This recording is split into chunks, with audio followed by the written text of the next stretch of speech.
Domingo passado, eu trouxe uma palavra para vocês e para mim. Nós estávamos falando sobre as estações da vida. Amém? E nós aprendemos algumas coisas, estudando Eclesiastes 3. Entendemos que em todas as estações tem lutas, mas entendemos que em todas as estações tem bênçãos. Aprendemos que essas estações não vêm em vão, elas sempre estão nos preparando para a próxima.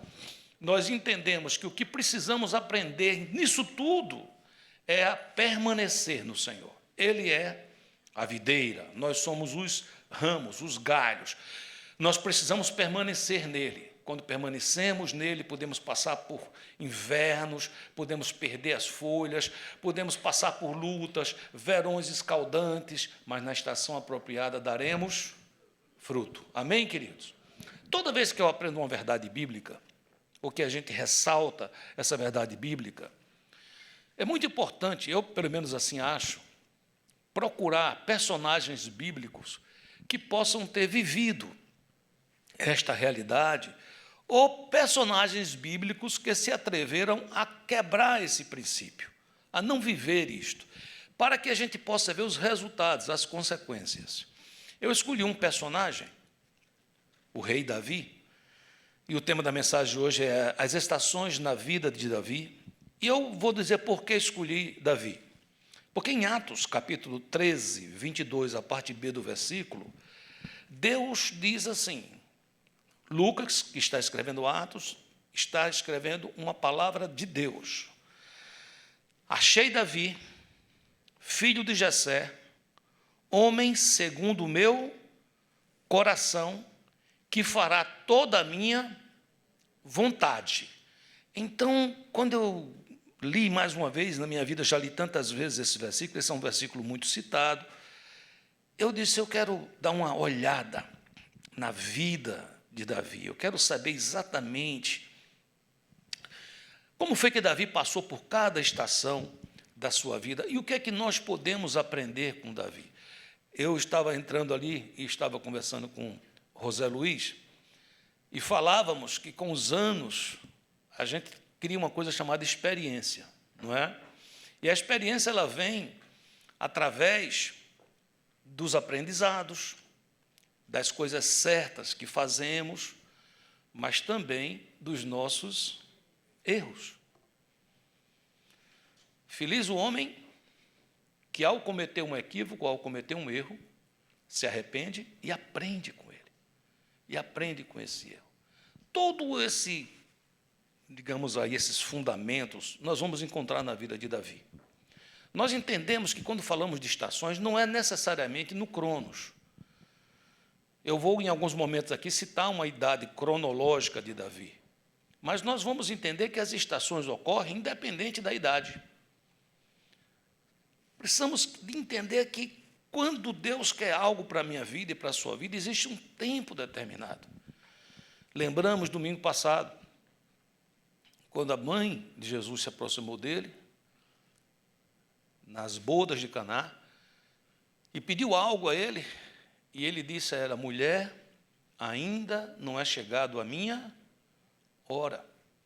Quando o anjo aparece para Sara e para Abraão, dizendo que ela vai ter Isaque, ele confirma, no tempo determinado. Quando o profeta Eliseu profetiza na vida de uma mulher estéril, ele diz, de hoje a 1 ano você terá um filho. E veja que, naquele tempo, as mulheres, em média, levavam 9 meses para ter a gravidez, né? Então, ele disse, não, você não vai ficar grávida agora, você vai ficar grávida daqui a 3 meses.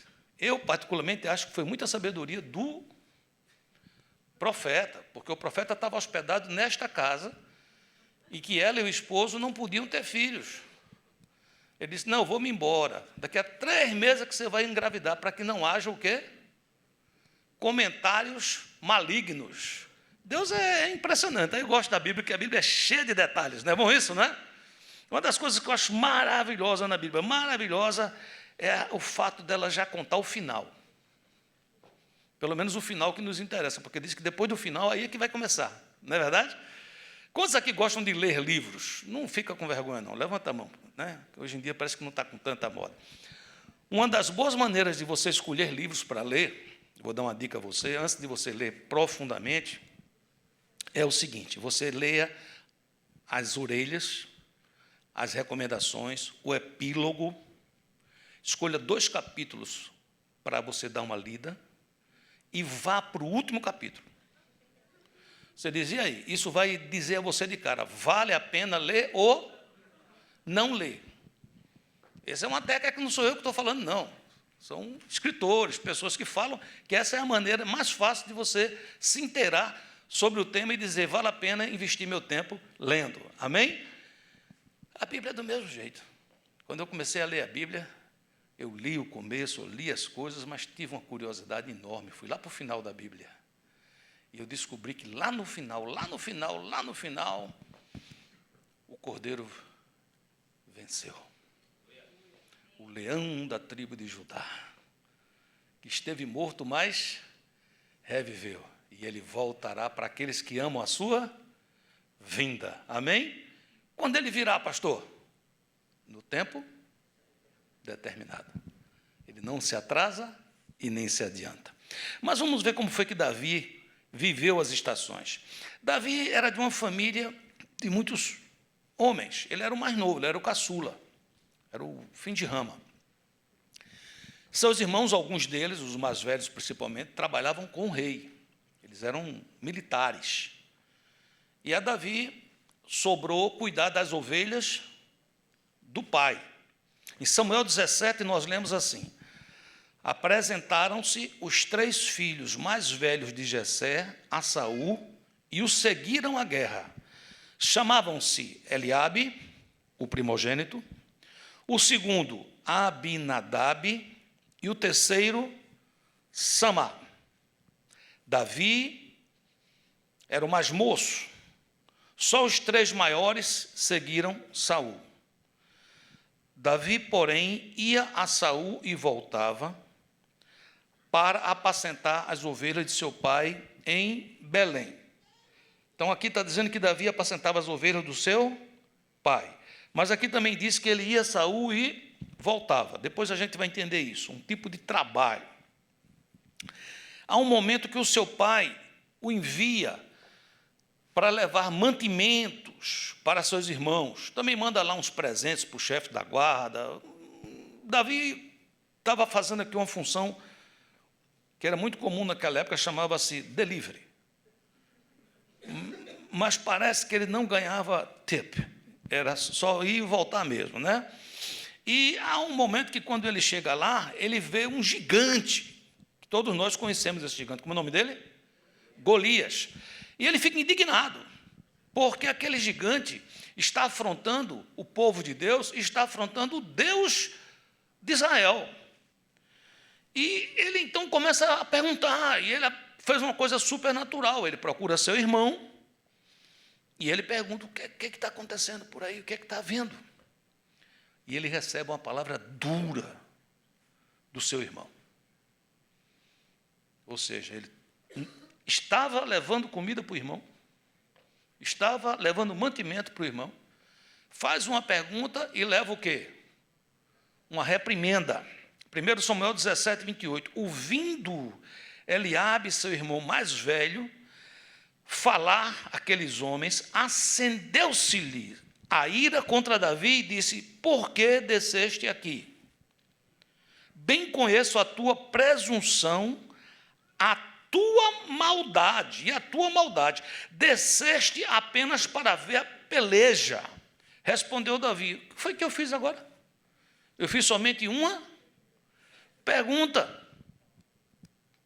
Queridos, muitos aqui no lugar de Davi teria pegado a mochila e voltado para casa, chorando para dizer a papai Jessé, Eliabe, na frente de todo mundo lá, disse umas coisas comigo só porque eu fiz uma pequena pergunta, aí eu só fico mandando levar comida, eu não levo mais não. Mas sabe o que foi que Davi fez? Davi fez uma coisa como jovem, que como é importante eu aprender isso. Como é importante nós aprendermos isso. Havia um problema. Repita, diga assim, havia um problema. E ele detectou o problema. Você sabe que, não vou dizer 100%, mas a grande maioria das pessoas são capazes de detectar problemas. São capazes. Tem pessoas que são até bem capazes de ver defeitos, de ver, não, tá bom, mas eu vi um negócio assim, e tal, e tal, e tal. Então, Davi também viu um problema. Mas Davi fez algo que é diferente, queridos. Ele era jovem. Ele vê o problema, ele comenta o problema, mas ele se apresenta como parte da solução. Quantas vezes na minha vida de pastor não teve irmãos e irmãs sinceros e sinceras, extremamente cuidadosos e zelosos, que me procuravam para dizer os problemas da igreja. Para me dizer, olha, está acontecendo isso, olha, está acontecendo aquilo. Está acontecendo aquilo tudo. Mas logo cedo eu aprendi uma palavra. Eu escutava direitinho até o final, eu dizia, que coisa, minha irmã, que visão que você tem. Não é? O que é que exatamente você pretende fazer para ajudar nisso aí? Raramente uma dizia, não, eu trouxe para o senhor que é o pastor. Eu disse, não, você viu? Se você viu, Deus deu a revelação a quem? Você diga quem está falando, se você viu, a revelação é tua. Então você está com a bola toda. Você está dizendo, Deus, eu estou vendo, agora eu só preciso mesmo capacitação. E olhe, não foi difícil para Davi ver, porque quem estava na frente de Davi era um gigante, querido. Olha, problema sempre é gigante. Você olha assim, é enorme. Sim ou não?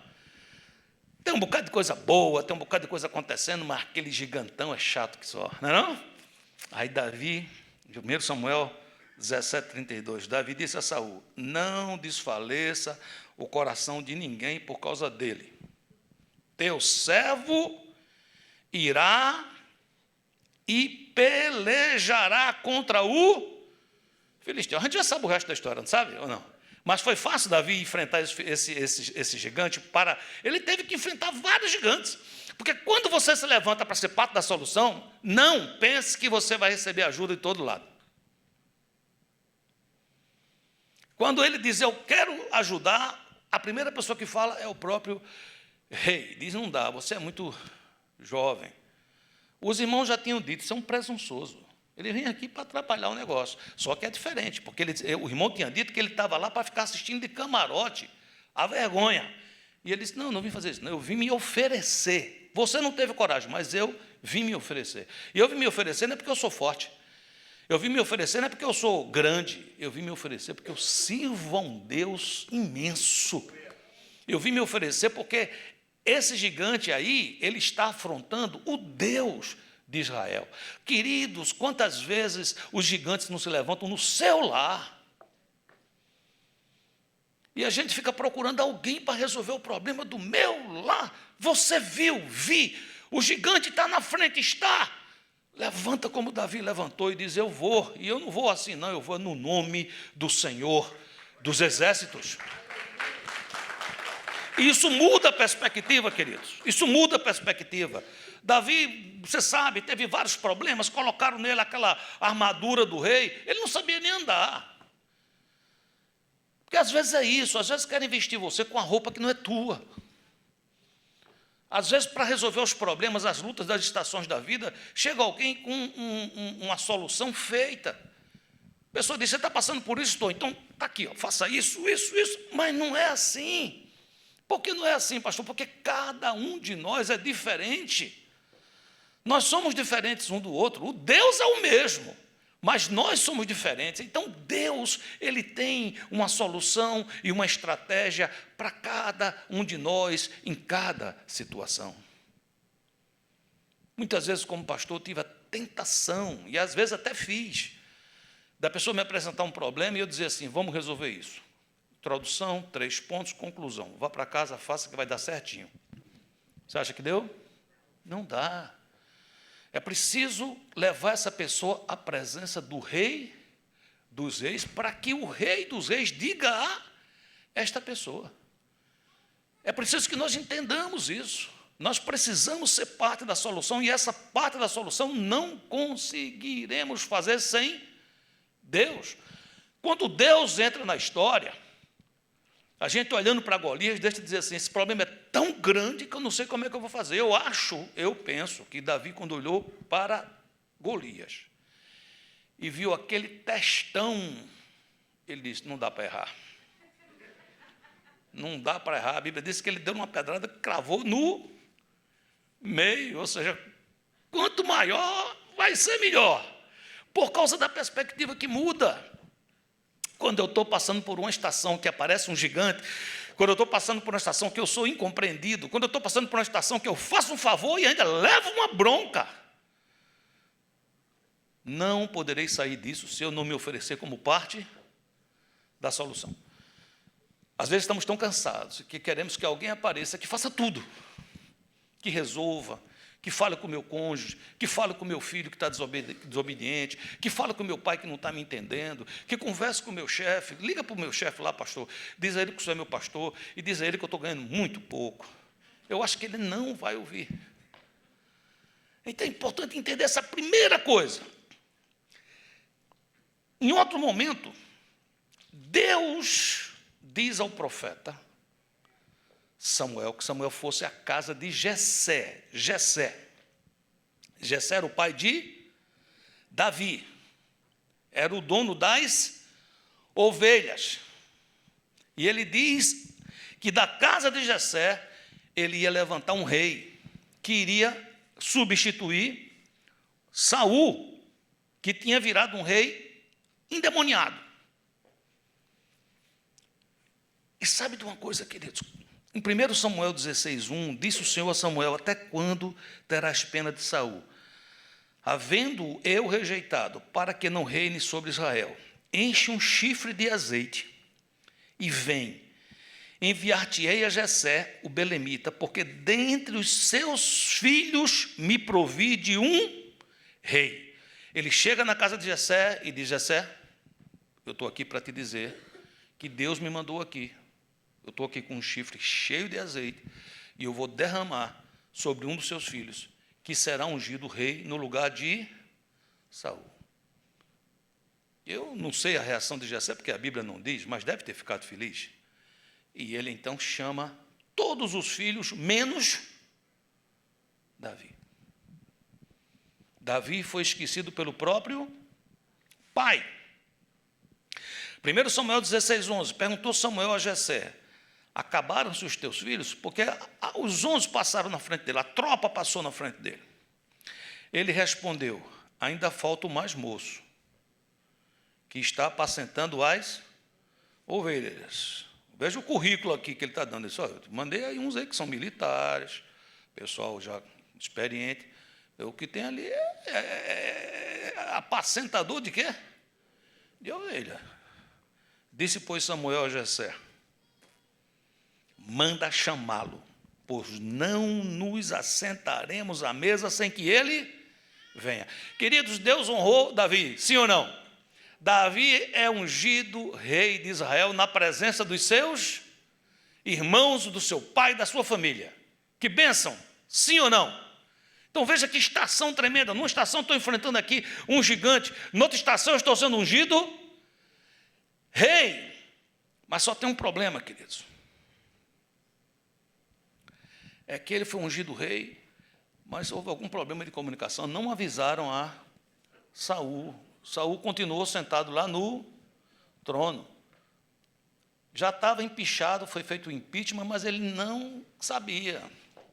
Aí acontece uma coisa legal. 1 Samuel 16:12. Então, mandou chamá-lo. Quem está mandando chamar? Saul está mandando chamar quem? Davi. Davi deve ter pensado, agora deu certo, ele deve estar sabendo, porque eu fui ungido, até agora nada aconteceu. Não sei se alguma vez você recebeu uma unção e que nada aconteceu depois.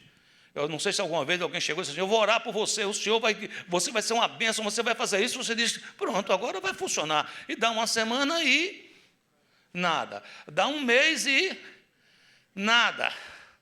E diz, mas, assim, Que tipo de unção é aquela que até agora não aconteceu, sabe?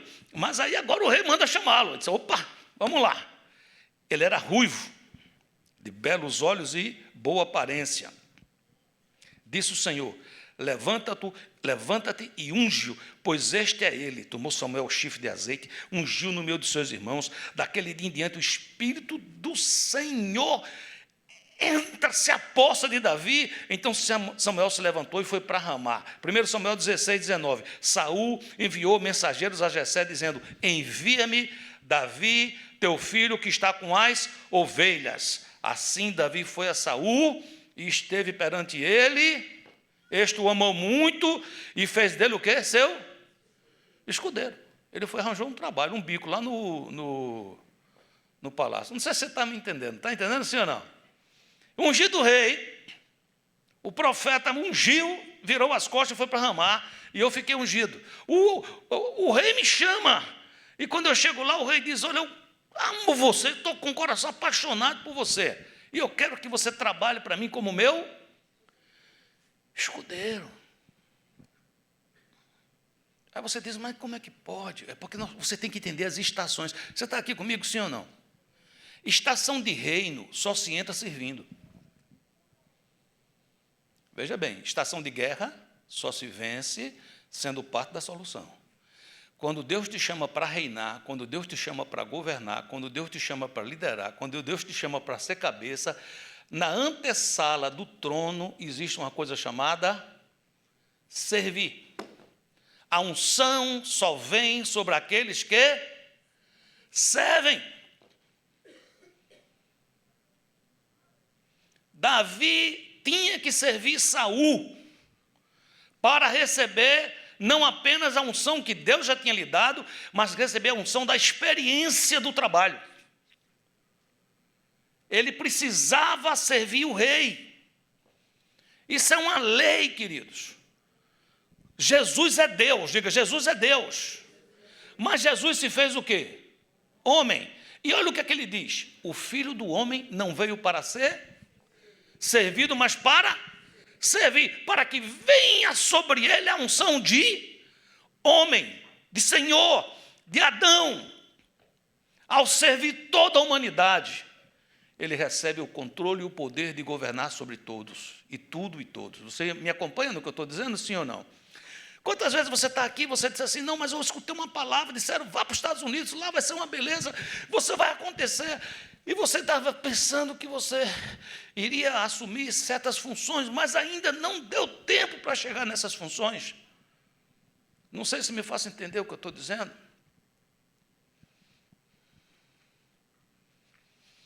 Você tinha um trabalho, aí aqui lhe deram outro trabalho. Esse outro trabalho é um trabalho, muitas vezes, braçal. Não sei se vocês já ouviram falar em trabalho braçal. Já escutaram falar sobre trabalho braçal? São trabalhos manuais. É lavar, é pintar, é varrer. É como se diz lá em Defield, vacunar. Sabe o que é vacunar, não? É passar o bacon, o aspirador. Entendeu? Aí você diz, mas assim, e a unção? Vai chegar, diz a quem está do seu lado, vai chegar. Você fala, o que é que eu faço enquanto isso? Serve, diga, serve. É através do serviço, queridos, que vem. Aí acontece outra coisa, ele está ungido rei, sim ou não? Mas está sendo servo. Aí, para completar, parece que não estava suficiente, ele começa a ser perseguido. 1 Samuel 20. Então respondeu Jonatas a Saul, seu pai, e lhe disse, por que a ele de morrer? Que fez ele? Então Saul atirou-lhe com a lança para o ferir. Com isso entendeu Jonatas que, de fato, seu pai já determinara matar a Davi. Capítulo 22, versículo 1. Davi retirou-se dali e se refugiou na caverna de Adulão. Quando ouviram isso, seus irmãos, toda a casa de seu pai, desceram ali para ter com ele. Ajuntaram-se a ele todos os homens que se achavam em aperto, todo homem endividado, todos os amargurados de espírito, e ele se fez chefe deles, e eram com ele uns 400 homens. Não sei se você viu o currículo deles. Que turma, sim ou não? Aí Deus disse, você quer ser rei de Israel, você está ungido, amém? Sim ou não? Você está servindo, estou servindo, e você está sendo perseguido, estão querendo te matar. Está indo bem até aí? Sim ou não? Agora você vai liderar, você vai começar a liderar. Não, mas não é lá em Israel, é porque para chegar lá tem umas etapas. Está me entendendo, sim ou não? Eu queria ser logo o presidente da República. Não é possível, mas o problema é que para chegar lá tem umas etapas, meu querido. Está entendendo, sim ou não? Vai pastorear Israel? Vou. Então pega 400 homens de Los Masnais. Endividado, amargurado, nome sujo, crédito cortado, entendeu? Só mesmo a nata. 400. Mas assim, como eu vou ser rei, rei mora onde? Eu não vi. Então, para aprender a morar no palácio com humildade, passa uma temporada na caverna de Adulão. Eu fico pensando, meu querido, 400 homens dentro de uma caverna. O cheiro não devia ser dos melhores. Está aqui comigo ou já está com vontade de ir embora? Está firme? São as estações, as estações. Você diz, mas por que isso, pastor? Porque uma estação leva a outra. Uma estação leva a outra, queridos.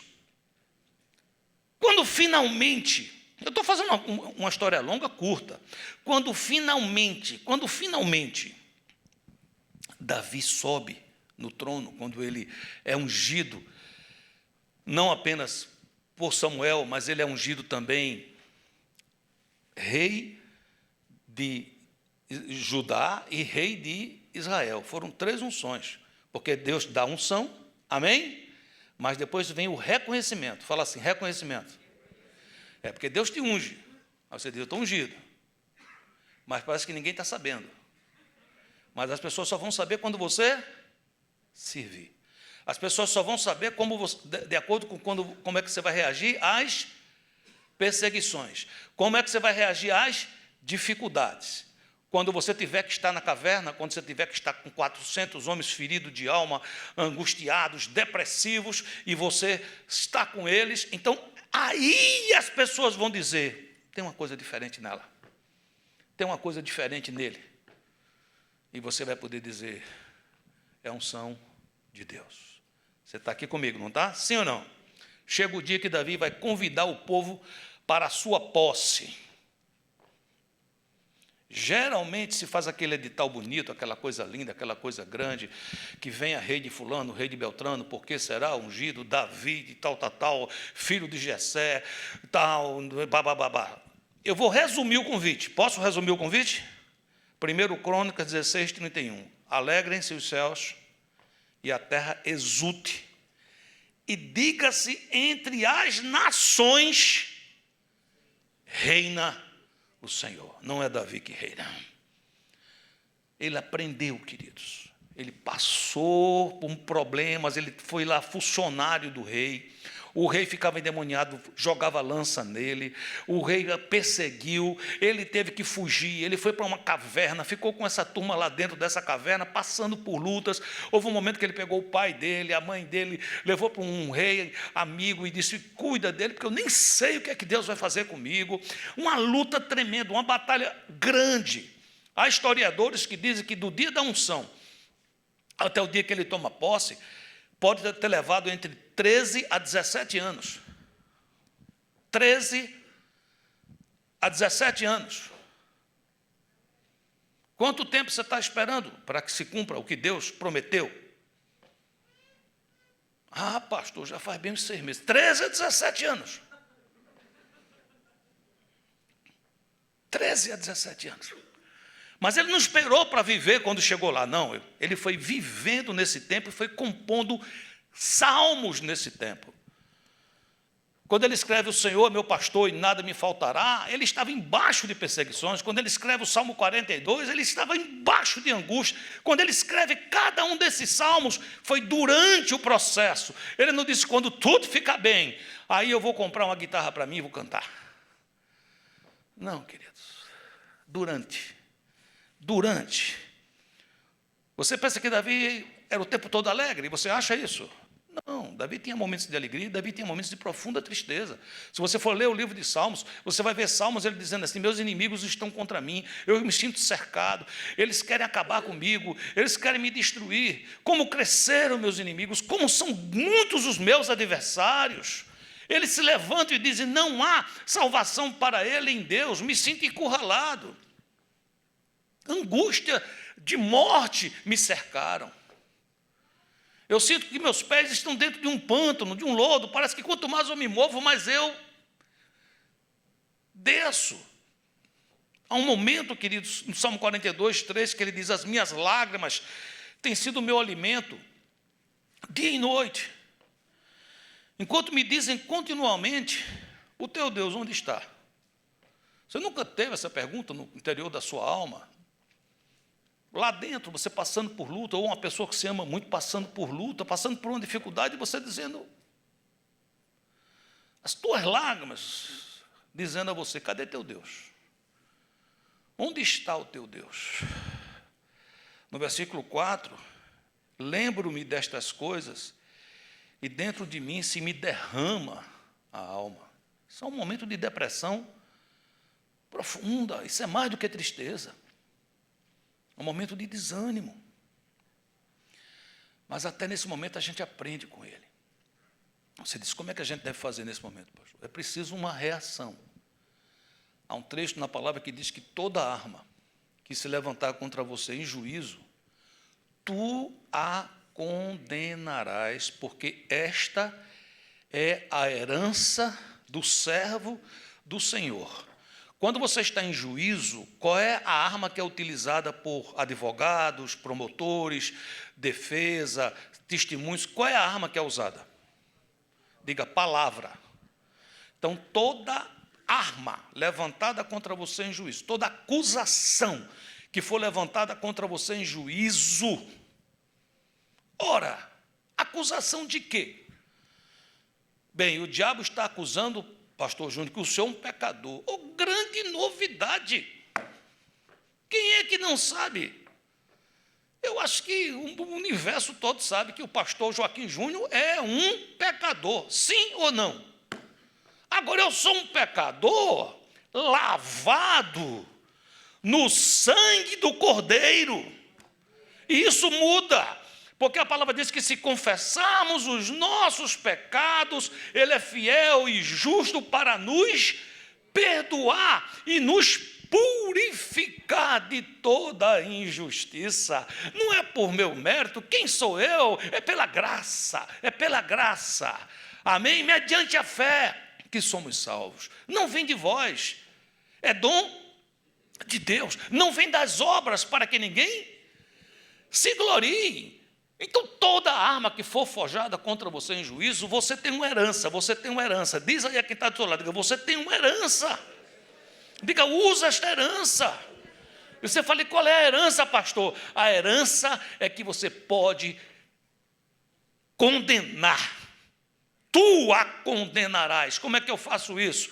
Você se levanta e diz assim, não pode haver acusação contra o servo do Senhor, porque está pago na cruz. Amém, queridos?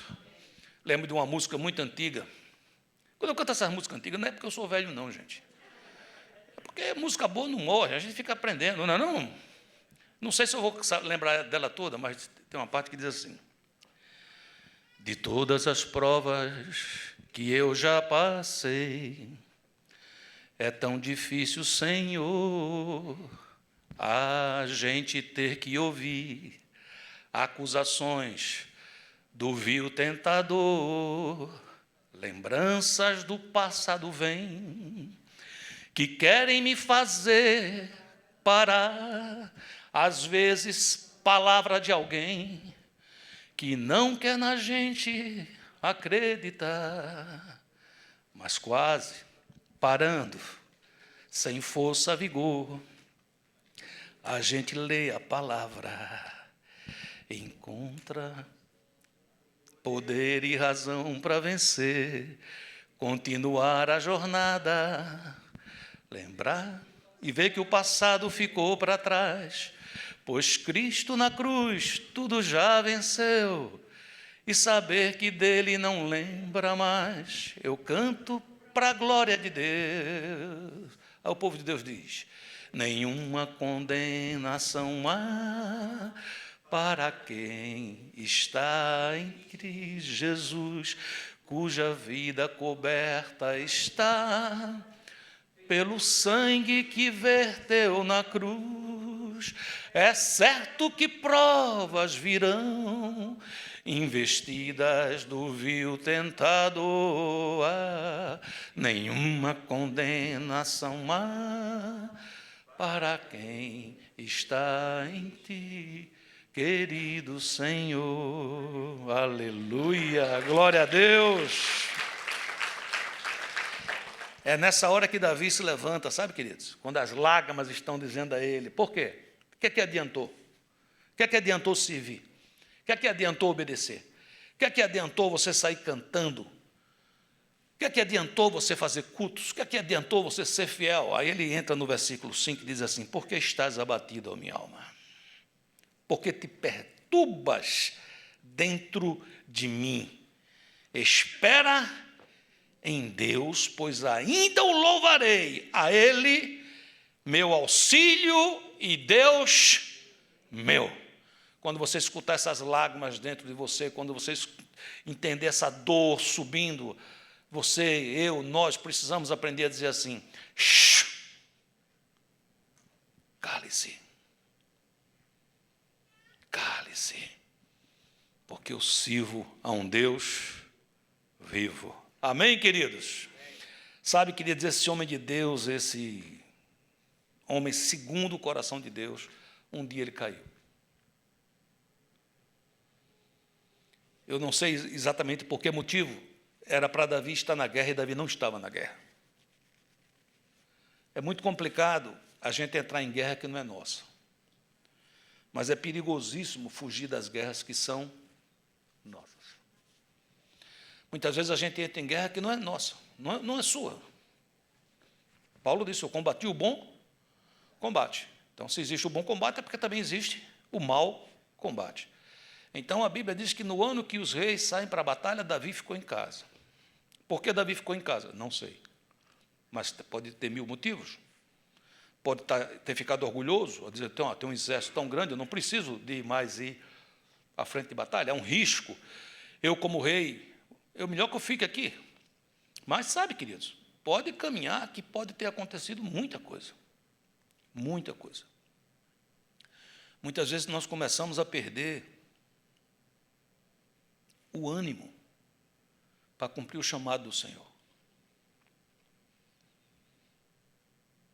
Quando Deus chama alguém, essa pessoa está muito animada. Quando Deus envia alguém para algo, essa pessoa está muito animada. Mas, às vezes, na caminhada, começa a faltar o ânimo. E que se alguém disser: eu vou no teu lugar, você diz: vá na bênção que eu vou orar por você. Às vezes, também, quando a pessoa está passando por períodos depressivos, tem obrigações a serem feitas, mas se posterga, vê se outro faz no lugar. Isso é um risco enorme. Davi venceu os gigantes, Davi venceu os filisteus, Davi venceu batalhas e batalhas e batalhas, mas quando ele fugiu da batalha que era dele, ele se expôs. E diz a Bíblia que numa tarde, ele vai até o terraço e ele vê uma mulher tomando banho. E ele a deseja.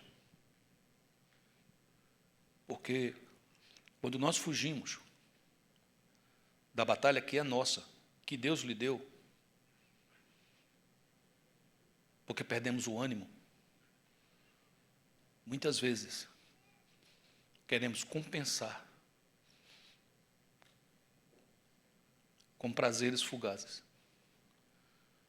com entretenimentos rápidos, com algo que possa trazer algum tipo de alegria de viver. E ficamos inconsequentes. Quando ele manda chamar aquela mulher, ele é avisado: essa mulher é a esposa do teu general. E ele insiste: traga ela. E ele adultera com ela engravida, ele tenta uma história feia. Não parece nada o Davi que eu contei até aqui. Ele tenta fazer com que o esposo dela deite com ela para dizer que o filho é dele. Mas sabe, depois de toda essa confusão, esse homem foi morto por culpa de Davi. Há uma coisa que a gente precisa aprender. Se você caiu, se você pecou, se você que me escuta, nesse momento você diz: eu estou caído, eu estou fora disso, eu errei e eu falhei. Eu quero dizer a você que Deus é o mesmo ontem, hoje e eternamente. Ele ainda levanta homens e mulheres dele para chegar para essas pessoas e dizer que Deus está vendo, que Deus não aprova, mas Deus quer te dar uma segunda chance. E Davi é rei, e ele é exortado pelo profeta. E quando ele é exortado pelo profeta, ele recebe exortação. Observe outros reis. Observe, por exemplo, Acabe. Acabe era exortado por Elias e ele refutava Elias. Ele não aceitava, ele não recebia a palavra do profeta. E tantos outros, para nós não ficarmos aqui repetindo. Mas quando Davi recebe aquela palavra em 2 Samuel 12:9, porque, pois, desprezaste a palavra do Senhor, fazendo o que era mal perante ele. A Urias o heteu feriste a espada, e a sua mulher tomaste por mulher, depois de o matar com a espada dos filhos de Amon. E o profeta segue declarando as consequências graves. E finalmente Davi abre a boca para falar. Escuta o que é que ele diz no versículo 13. Então disse Davi a Natã: pequei contra o Senhor. O nome dessa estação chama-se arrependimento. Eu pequei contra o Senhor. Disse Natã a Davi: também o Senhor te perdoou o teu pecado, não morrerás. Então, quando a gente vê a vida desse homem, não é porque esse homem era um super-homem, não. Ele era um homem segundo o coração de Deus, porque era um homem que sabia que foi colocado num local de destaque para garantir que Deus reinasse.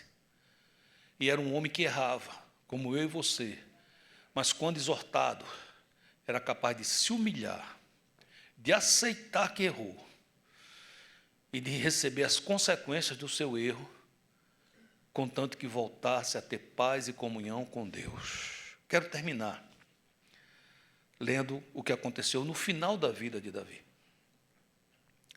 Quando Davi já está velho e ele percebe que a morte se aproxima.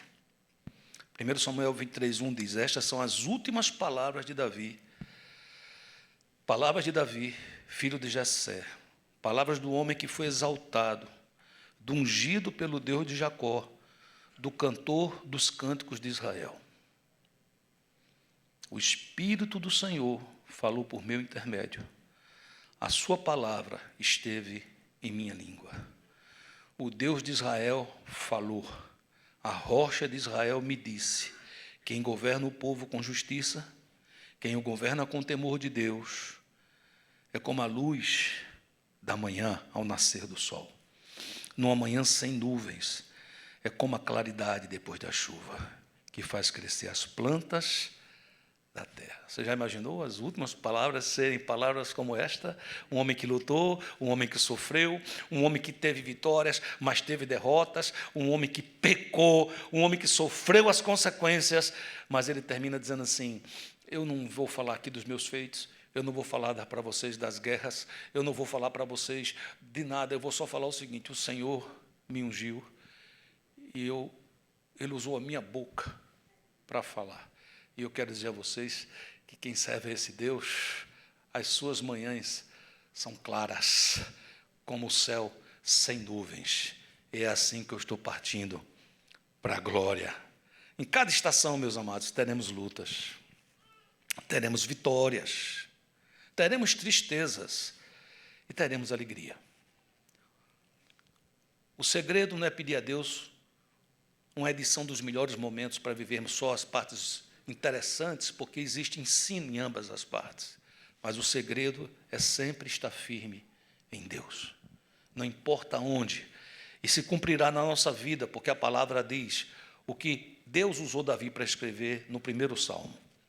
Antes, o seu prazer está na lei do Senhor, e na sua lei medita de dia e de noite. Ele é como a árvore plantada.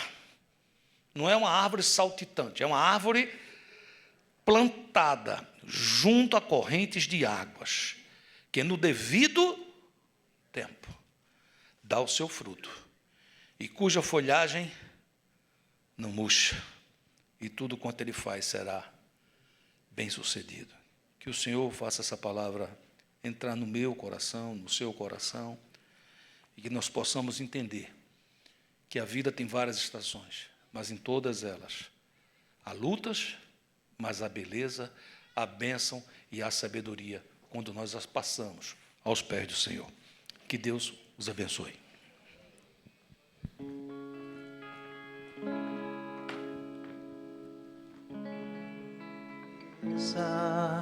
Na presença dos meus inimigos,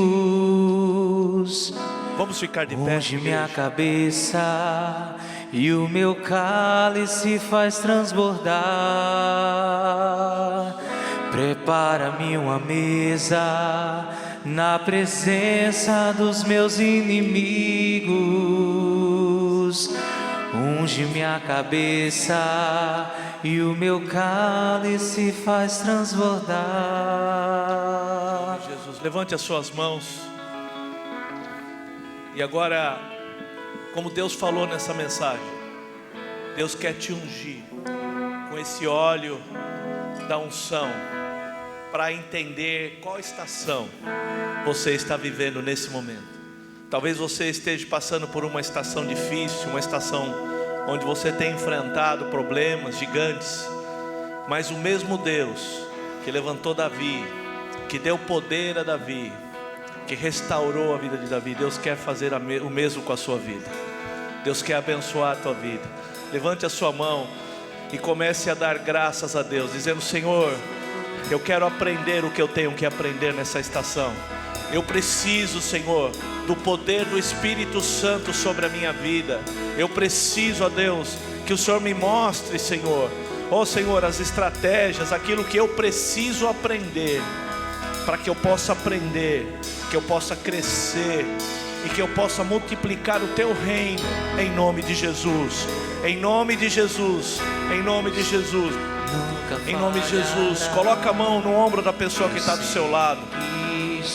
E agora você vai ser esse canal de bênção, porque a palavra diz que tudo que 2 ou 3 unidos em oração concordarem, nosso Pai o fará. E eu quero que você seja instrumento de Deus na vida dessa pessoa. Que você declare agora, em nome de Jesus, que o Senhor venha fortalecer essa vida, que o Senhor venha agora encher com o poder, em nome de Jesus, trazendo saúde física, saúde espiritual, saúde emocional. Que agora eu declaro sobre a sua vida, meu irmão, que você é uma bênção, você é uma pessoa abençoada e você é um abençoador. Que através da sua vida, em nome de Jesus, Deus vai encher, abençoar vidas e vai multiplicar o reino. Eu declaro que você e a sua casa servem ao Senhor, e o poder do Espírito Santo se manifesta na sua vida agora, em nome de Jesus, quebrando agora toda atadura, todo impedimento, em nome de Jesus, para que os seus olhos se abram e você possa entender e ouvir a voz de Deus dizendo a você: esse é o caminho, andai nele, não desvie nem para a direita nem para a esquerda, vá em frente, porque eu sou contigo onde queres que andes. Nunca te deixarei, nunca te desampararei. Essa é a palavra de Deus para a tua vida nessa manhã. Recebe em nome de Jesus. E agora eu quero que você adore ao Senhor em nome de Jesus. Cante essa canção.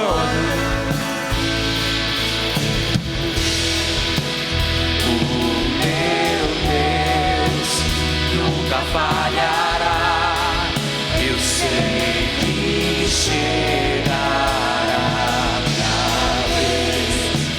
Minha sorte Ele mudará diante dos meus olhos. Prepara minha mesa. Prepara uma mesa na presença dos meus inimigos.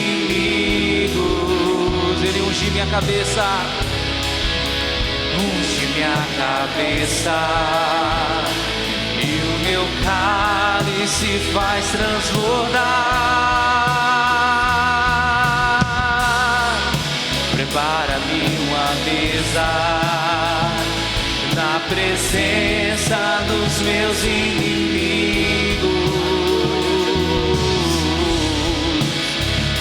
Minha cabeça e o meu cálice faz transbordar. Em nome de Jesus.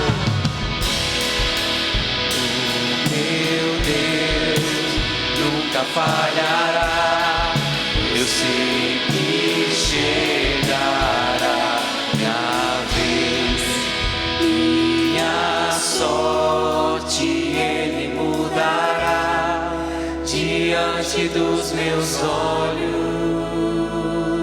Amém, Senhor. Obrigado, Deus. Dá um aplauso ao Senhor em nome de Jesus. Glória a Deus. Glória a Jesus.